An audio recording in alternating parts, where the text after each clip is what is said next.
कहानी की शुरुआत में हम एक लड़के को देखते हैं जो अपनी साइकिल पर कहीं जा रहा होता है। तभी रास्ते में उसे एक काली वैन दिखाई देती है और वो वैन उस लड़के को किडनैप करके ले जाती है। दरअसल इस शहर में एक किलर रहता है जो स्कूल के बच्चों को किडनैप करके बड़ी ही बेरहमी से मार देता है। इसी शहर में एक फिनी नाम का लड़का अपनी बहन और अपने डैड के साथ रहता है। उसके डैड का बर्ताव उनके साथ अच्छा नहीं होता है क्योंकि वो बहुत ज़्यादा शराब पीते हैं। फिनी की मां नहीं थी। अगले दिन जब फिनी स्कूल जाता है तो कुछ बच्चे उसे परेशान करते हैं। तभी वहाँ पर एक बच्चा आता है और उन सभी बच्चों को वहाँ से भगा देता है और वो फिनी से कहता है, क्या तुम मुझे मैथ पढ़ा दोगे क्योंकि मेरा मैथ बहुत कमज़ोर है। फिनी कहता है, हाँ बिल्कुल, मैं तुम्हें मैथ पढ़ा दूँगा।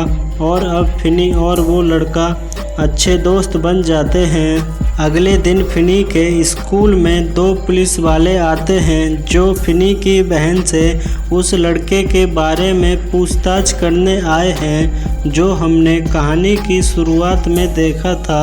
दरअसल उस लड़के की बहन फिनी की बहन के क्लास में पढ़ती है और फिनी की बहन ने उसको बताया था कि तुम्हारे भाई को किडनैप करने वाले आदमी के पास काले रंग के बलून थे। इस पर पुलिस वाले कहते हैं, तुमने बिल्कुल सही कहा, जहां से वो लड़का गायब हुआ था वहां पर हमें दो काले रंग के बलून मिले हैं। क्या तुम वहां पर मौजूद थी? इस पर फिनी की बहन कहती है, नहीं, मैंने ये सब अपने सपने में देखा था। यहाँ पर हमें पता चलता है कि फिनी की बहन को सपने आते हैं और वो जो कुछ भी अपने सपने में देखती है वो सच होता है। इसके बाद वो पुलिस वाले पूछताछ करने के लिए फिनी के डैड के ऑफिस पहुंच जाते हैं। फिनी के डैड जब ऑफिस से वापस आते हैं तो फिनी की बहन को बहुत मारते हैं और कहते हैं, तुमने पुलिस वालों को काले रंग के बलून के बारे में क्यों बताया? वो कहती है, मैंने ये सब अपने सपने में देखा था। इस पर फिनी के डैड कहते हैं, अब तुम्हें भी अपनी माँ की तरह सपने आने लगे हैं। याद रखना, सपने कभी सच नहीं होते, वो सिर्फ सपने होते हैं। और फिनी और उसकी बहन अपने डैड से बहुत परेशान होते हैं क्योंकि वो उनके साथ बहुत बुरा सलूक करते हैं। अगले दिन वो बच्चा कहीं जा रहा होता है जिसने फिनी को स्कूल में दूसरे बच्चों से बचाया था, लेकिन तभी रास्ते में वो काली वैन आकर रुकती है और उस बच्चे को किडनैप करके ले जाती है। अब फिनी को स्कूल में बचाने वाला कोई नहीं होता है, इसीलिए वो बच्चे फिर से फिनी को परेशान करने लगते हैं और उसे बहुत मारते हैं। तभी वहाँ पर फिनी की बहन आ जाती है और फिनी को बचा लेती है। स्कूल ख़त्म हो जाने के बाद फिनी की बहन उससे कहती है, तुम घरे चले जाओ, आज रात मैं पढ़ाई करने के लिए अपनी फ्रेंड के घर पर रुकूंगी। अब फिनी जब अकेला जा रहा होता है तभी रास्ते में उसे काली वैन दिखाई देती है जिसमें एक आदमी कुछ सामान रख रहा होता है। उसका सामान नीचे गिर जाता है। तभी फिनी उसकी मदद करने के लिए जाता है और वो आदमी वैन में से काले बलून निकालकर फिनी को बेहोश कर देता है और वैन में डालकर ले जाता है। जब फिनी को होश आता है तो वो अपने आप को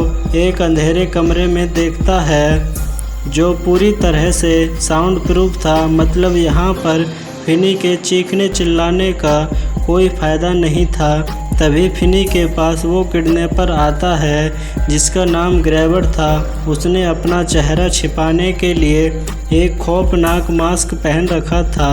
वो फिनी से कहता है, डरो मत, मैं तुम्हें कुछ नहीं करूँगा, और वहाँ से चला जाता है। उस कमरे में एक ब्लैक फ़ोन और एक टॉयलेट होता है। इसके अलावा वहाँ पर कुछ भी नहीं होता है। फिनी उस फ़ोन से कॉल करने की कोशिश करता है लेकिन वो फ़ोन पूरी तरह से डेड होता है और उसके तार भी टूटे हुए होते हैं। फिनी बहुत परेशान होता है। वो ये सोचने लगता है कि अब वो यहाँ से बाहर कैसे निकलेगा। तभी उस ब्लैक फ़ोन की घंटी बजने लगती है, लेकिन जैसे ही फिनी फ़ोन के पास जाता है तो उसकी घंटी बंद हो जाती है। तभी वहाँ पर ग्रैबर आ जाता है जो फिनी से कहता है ये फ़ोन पूरी तरह से डेड है। मैंने भी इसकी 1-2 बार घंटी सुनी है, पर मुझे नहीं पता ऐसा क्यों होता है। और ये कहकर ग्रैबर वहाँ से चला जाता है। उसके बाद फ़ोन की घंटी फिर से बजती है और जब फिनी फ़ोन उठाता है तो उससे वही लड़का बात करता है जो हमने कहानी की शुरुआत में देखा था, लेकिन उस बच्चे को तो ग्रैबर ने मार दिया था। ये उस बच्चे की आत्मा होती है जो फिनी से कहती है वहाँ दीवार के पास एक कच्ची टाइल है, तुम वहाँ पर एक सुरंग बनाकर यहाँ से बाहर निकल सकते हो। फिनी ऐसा ही करता है। वो सुरंग बनाने लगता है और सारी मिट्टी को टॉयलेट में बाहर देता है जिससे ग्रैबर को कुछ भी पता ना चले। तभी ग्रैबर फिनी को देखने के लिए नीचे आता है और जाते समय दरवाज़ा खुला छोड़ जाता है। दरवाज़ा खुला देखकर फिनी बाहर जाने लगता है। तभी फ़ोन की घंटी बजती है और उसे एक लड़का कहता है बाहर मत जाना, ये उसका एक जाल है। अगर तुम बाहर गए तो वो तुम्हें बेल्ट से बहुत मारेगा। हम सबके साथ भी उसने ऐसा ही किया था। तभी फिनी की बहन को सपना आता है जिसमें वो फिनी और ग्रैबर को देखती है। उधर फिनी के पास फिर से फ़ोन की घंटी बजती है जिसमें एक लड़का कहता है तुम्हारे सामने जो दीवार है उसमें से मैंने एक लंबी तार निकाली थी जो अब भी वहीं पर है, जिसका इस्तेमाल करके तुम खिड़की तक पहुंच सकते हो और किसी को अपनी मदद के लिए बुला सकते हो। फिनी उस तार को निकालकर खिड़की तक पहुंचने की कोशिश करता है, लेकिन वो खिड़की तक नहीं पहुंच पाता। उधर हम फिनी की बहन को देखते हैं जो अपने सपने के बारे में अपने डैड को बताती है और कहती है मैंने किडनैपर को देखा है। किडनैपर ने एक डरावना सा मास्क पहना हुआ है और कहती है मैंने उस जगह को देखा है।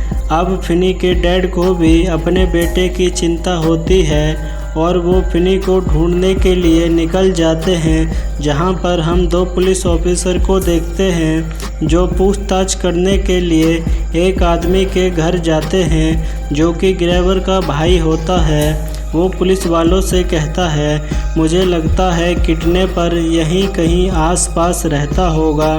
उसकी बातें सुनकर पुलिस वाले वहां से चले जाते हैं, लेकिन हैरान कर देने वाली बात यह थी कि उसी घर की बेसमेंट में ग्रैबर ने फिनी को कैद कर रखा था, लेकिन ये आदमी उसके बारे में कुछ भी नहीं जानता। तभी ग्रैबर फिनी के लिए खाना लेकर आता है और कहता है तुम मुझे अपना नाम बता दो, इसके बाद मैं तुम्हें यहाँ से जाने दूँगा। लेकिन फिनी डरा हुआ था और वो ग्रैबर को अपना गलत नाम बता देता है, जिसके बाद ग्रैबर को गुस्सा आ जाता है और वो खाने को ज़मीन पर फेंक देता है। इसके बाद ग्रैबर फिनी को एक पेपर देता है जिसमें फिनी के अगवा होने की खबर और उसका नाम लिखा हुआ था। वो और ग्रैबर वहाँ से चला जाता है। तभी फिनी को एक बच्चे की आत्मा दिखाई देती है जो फिनी से कहती है ग्रैबर ने तुम्हें अभी तक इसीलिए नहीं मारा है क्योंकि तुम उसके साथ गेम नहीं खेल रहे हो। तुम्हारे पास भागने का अच्छा मौका है क्योंकि वो अभी सो रहा है, लेकिन दरवाजे पर एक लॉक लगा हुआ है जिसका पासवर्ड मेरी साइकिल का पासवर्ड है जो मैंने एक दीवार पर लिख दिया है, जिसे खोलकर तुम यहाँ से बाहर जा सकते हो।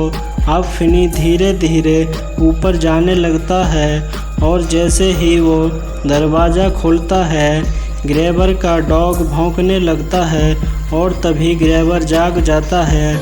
लेकिन जब तक फिनी बाहर निकल चुका था और ग्रैबर उसको पकड़ने के लिए उसके पीछे जाता है। ग्रैबर इतना चालाक होता है, वो फिनी को पकड़ लेता है और फिर से बेसमेंट में बंद कर देता है। जिसके बाद फिनी के पास फिर से फ़ोन आता है जिसमें एक लड़का फिनी से कहता है, तुम्हारे पास सिर्फ 1 दिन का समय है, उसके बाद ग्रैबर तुम्हें मार देगा।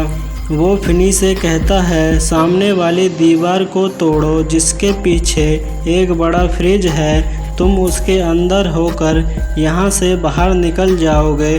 उसकी बात मान लेता है और दीवार को तोड़ने लगता है, लेकिन वो यहाँ भी फंस जाता है क्योंकि फ्रिज बाहर से लॉक होता है और वो बाहर नहीं जा पाता। अब फिनी हिम्मत हार चुका था, उसे लगता है कि अब ग्रैबर उसको भी मार देगा जैसे उसने बाकी बच्चों को मारा है। तभी फिर से फ़ोन की घंटी बजती है और इस बार फिनी से वही लड़का बात करता है जो फिनी को स्कूल में दूसरे बच्चों से बचाता था। वो फिनी से कहता है, तुम फ़ोन के रिसीवर में मिट्टी भर लो और इसको एक हथियार की तरह इस्तेमाल करो। उधर हम फिनी की बहन को देखते हैं जो बारिश में अपनी साइकिल पर ग्रैबर का घर ढूंढ रही होती है।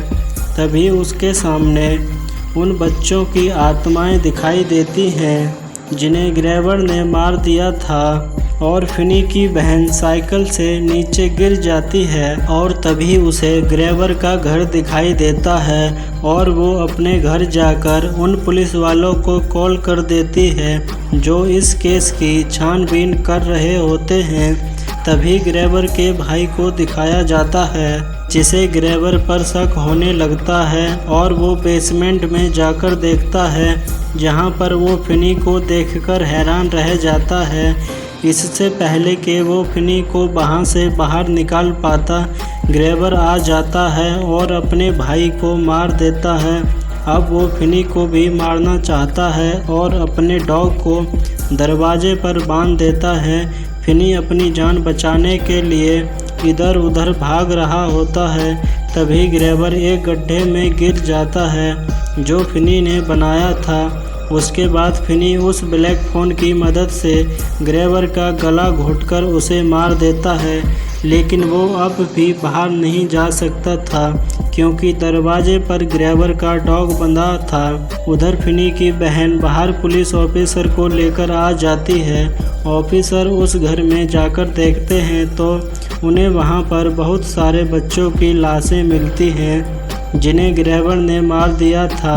अब फिनी फ्रिज से एक मांस का टुकड़ा निकालकर ग्रैबर के डॉग को दे देता है जिससे वो डॉग दरवाजे से हट जाता है और फिनी बाहर आ जाता है। बाहर आकर फिनी बहुत सारी पुलिस की गाड़ियों को देखता है। यहाँ पर हमें पता चलता है कि ग्रैबर के 2 घर थे जिसमें से एक में वो बच्चों की लाशों को रखता था और दूसरे में जिंदा बच्चों को, और ये दोनों घर आमने सामने थे, इसीलिए पुलिस वालों को फिनी मिला नहीं था। अब फिनी के डैड भी वहाँ पर आ जाते हैं और अपने बुरे बर्ताव के लिए अपने बच्चों से माफ़ी मांगते हैं। अगले दिन फिनी स्कूल जाता है जहाँ पर सभी बच्चे उसे देखकर हैरान रह जाते हैं क्योंकि वो अकेला ही है जो ग्रैबर की कैद से ज़िंदा लौटा है और अब वो पूरी तरह से बदल चुका है। अब वो पहले की तरह डर डर के नहीं रहता। और इसी के साथ ये कहानी ख़त्म होती है। अगर आपको